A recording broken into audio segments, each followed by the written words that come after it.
গোসল করে দিচ্ছে মানে যেটাতে জেলখানা থেকে মনে হয় একটা পাপ মোচন হলো জীবনের সব পাপ মোচন।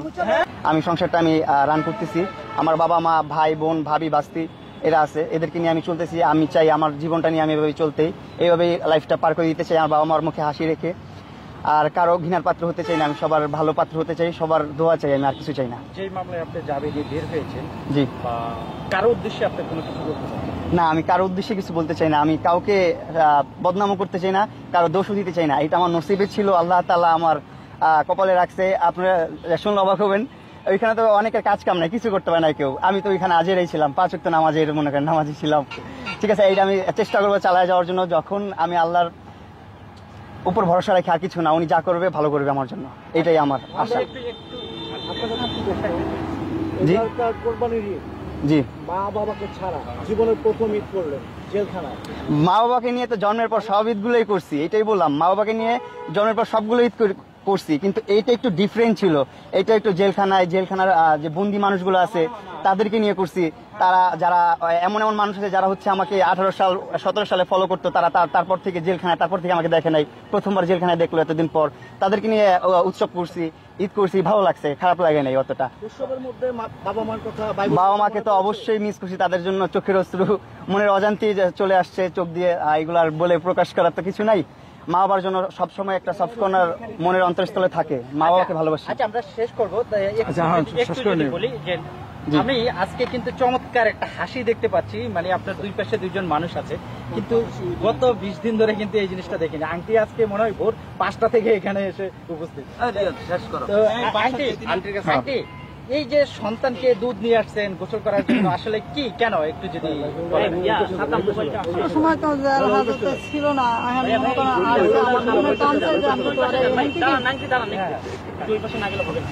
একটু শেষ করে দিবি। কোন সময় তো মনে করে এই সমস্ত জেল হাজত আসে নাই, কারণ আমার মনে টানছে যে আমি এখান থেকেই ওরে গোসল করে বাসায় নিব। এই কারণে আমি গাড়িটা দাঁড়া করাইছি, আর তোমাকে দাঁড়া করাইছি আমি এই জায়গাতে গোসল করাই নিয়ে যাবো। আমার ভিতরে ঘুরে যাওয়ার কোনো বিপদ আল্লাহ না দেয়।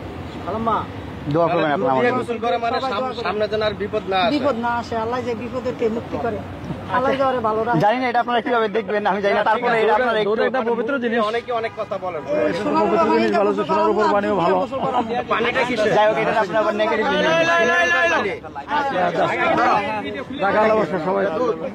এই খাবো না, মাথায় দিব।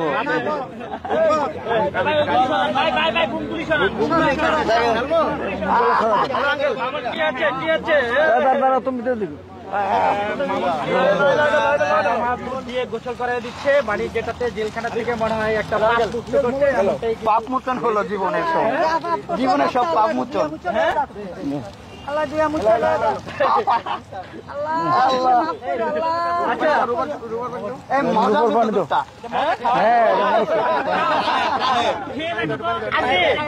এখন দেখতেছি আবার পানি দিচ্ছে, এটা কোন কিসের পানি? আমার হাতে দাও, একটু আমার হাতে, এদিকে দাও। আপনারা যাকে এতদিন প্রিন্স মামুন যাকে দেখতেন, তাকে কিন্তু আজকে নতুন আর প্রিন্স মামুনের জন্ম হলো মনে হচ্ছে, নাকি? আপনারা কেউ এটা নেগেটিভলি নেবেন না, ভালো জিনিস, পবিত্র জিনিস, আল্লাহ তাআলার দান, জানতাম যদি ভালো জিনিস। সোনার পানি দিয়া দুধ দিয়া গোসল করা ঘর উড়াইলে মুরব্বী মানুষ, আমার আম্মু অনেক সময় অনেক কথা ভালো জিনিস বলে ফেলে, পবিত্র জিনিস। আপনারা এটা নেগেটিভলি নেবেন না, আপনারা একটু আমার মার কথাগুলো একটু নরম ভাবে নেবেন। অনেক সহজ সরল মানুষ আমার বাবা মা দুজনই। একটু দেন, একটু যাই হোক, এখন আর কি